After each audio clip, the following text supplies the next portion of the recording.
Her name is Maria.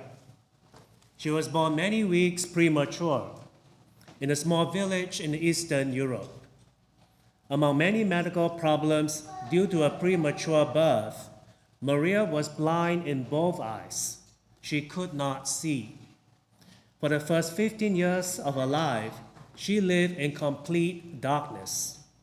Then at the age of 15, she came to the United States, and a talented surgeon determined that one of her eyes might possibly regain some sight if Maria could receive a corneal transplant. A donor was eventually located, and the surgery was done. Remember, at the age of 15, she had never seen light or anything for that matter. But now, after the surgery, the doctor sat her down in front of a mirror and began to remove the bandage from her face. Someone in the room had a smartphone, and thanks to the smartphone video on YouTube, we are privileged to see the moment when for the first time she reacts to what we all take for granted, light. It's the first time she had experienced light. Her eyes were still closed at that moment.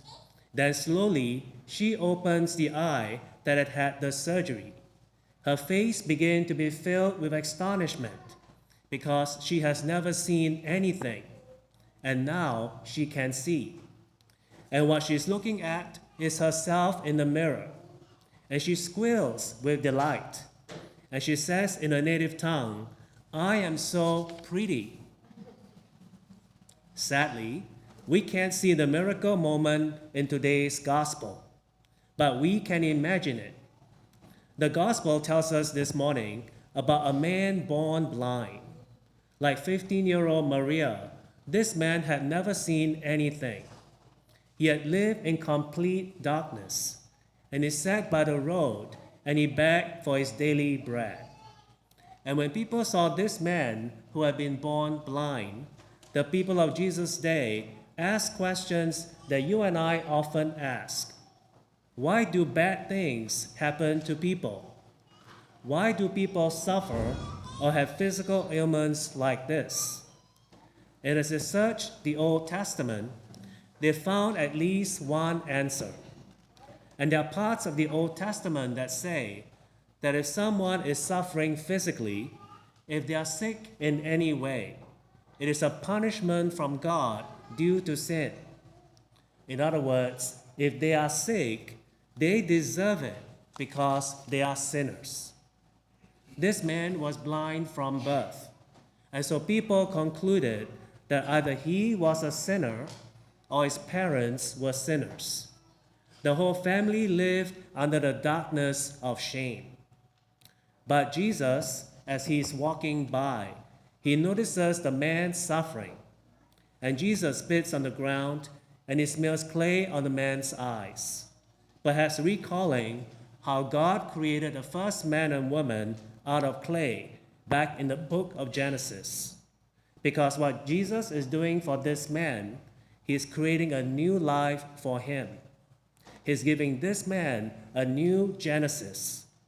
And so Jesus smears clay on his face, and then he says to this man, "Go and wash in Siloam." And the man departs. And this is where I wish that someone at the time of Jesus had a smartphone. Because I ask, what happened in that pool at Siloam? Was there lightning? Was there sound from heaven? Was there music in the background? Or was this a quiet miracle, like so many other miracles that happened in our own day without us noticing? And what was the look in the man's eyes when for the first time in his life he could see? How did he respond when he saw that first glint of sunlight off the ripple of water in the pool?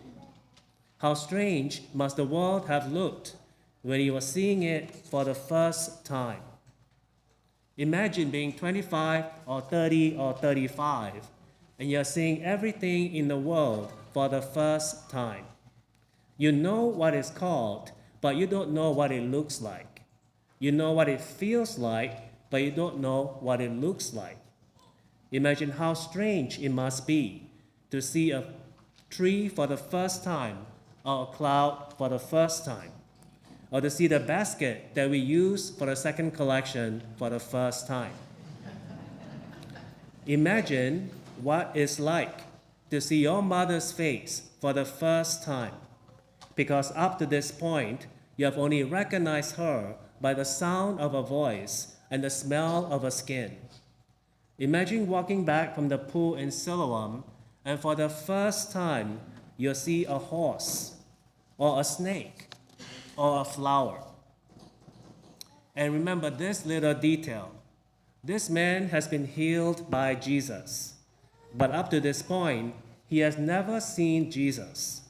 He spoke to Jesus, and then Jesus rubbed clay on his face. And then Jesus sent him away and said, "Go and wash." He was healed over there in the pool at Siloam, and by the time he got back to town, Jesus had left. In other words, this man was healed by a God he couldn't see, just like you and I are healed by a God that we cannot see. When 15-year-old Maria looked at herself for the first time, she squealed, "I am so pretty." And the man in the gospel sees the world for the first time, and he joyfully tells people how he has been healed. And how does everyone around him respond to that? They essentially tell him, "But you are ugly." Now you may be wondering, where did we hear that in the gospel? Now they didn't use exactly that word, but isn't that the message that they are sending him by their actions? Remember, he has just been healed, and almost immediately they drag him before a religious tribunal, and they hurled hate-filled questions at him. Who is the man who healed you? Where is he now? Why did he heal you on the Sabbath? In other words, the man who healed you is a sinner, and so are you. Finally, they say to the newly healed man, "Get out. You cannot be part of us. You are ugly." Sadly, over the centuries, churches and synagogues have been very good at times at telling people to get out, that they can't belong, that they are ugly. But Jesus, the light of the world, goes and finds this man who the religious leaders have discarded. Jesus, the light of the world, helped this man to see everything clearly, not just on the physical level, but in every way. Jesus helped this man to see that he is deeply loved by God. Jesus helped this man to see that God does not want him to live with guilt and shame. Jesus helped this man to see that his parents are beloved by God. Jesus helped this man to see that the darkness of his past life cannot control his present or his future. Jesus helped this man to see that there is no darkness that is stronger than the light of Jesus. Jesus helped this man to see that even when everyone else is casting him aside, God says to him, "You are deeply loved. You are a beautiful child of God." That's what Jesus helped this man to see. That's what Jesus helped all of us to see. Friends, the world that we live in has a lot of darkness. We get sick. We get depressed. We get angry. We get scared. Our marriages fall apart. Our political leaders are good at one thing: lying. Darkness comes to hide the truth quite often.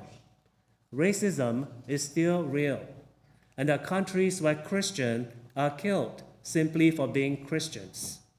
Children die in their mother's womb, and Planned Parenthood call it choice. We choose not to see the dignity of our neighbor because, after all, they are illegal. Satan keeps on whispering lies to many of us. "See, there really isn't any hope for you. God really isn't helping you. You are never going to get better. A good deal of darkness indeed.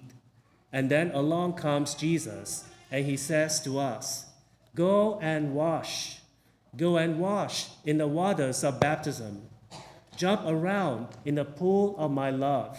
Splash around in the waves of my mercy. And then you will see.